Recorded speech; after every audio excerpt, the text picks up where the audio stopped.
In today's video, I'm going to teach you how to schedule a recurring meeting in Microsoft Teams. Let's get started right inside Microsoft Teams. Once you're signed in, look toward the left-hand side of your screen.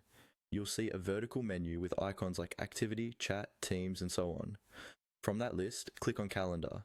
This is where all of your scheduled meetings live, and it's the best place to manage anything that repeats on a regular basis.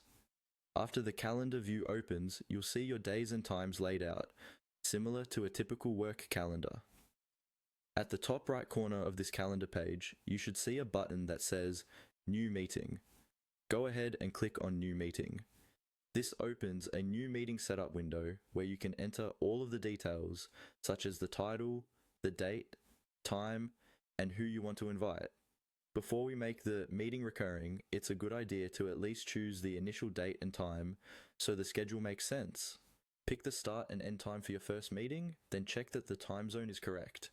This will help ensure the recurrence pattern lines up with your actual work hours and your participants' availability. Now, to turn this into a recurring meeting, look for the option in the meeting details that controls how often the meeting happens.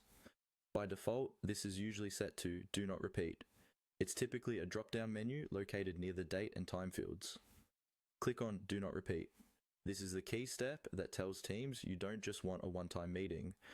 Once you click that, a list of recurrence options will appear. Here you can choose how often the meeting should repeat. Common choices include daily, weekly, monthly, or even yearly, and sometimes there's a custom option where you can fine-tune the pattern, like the first Monday of every month. Select the option that best matches how frequently you want your meeting to occur. After selecting your recurrence pattern, double-check your dates, times, and the repeating schedule to make sure everything looks right. Then add your required and optional attendees, and include a clear meeting title and description so everyone knows the purpose of the recurring meeting.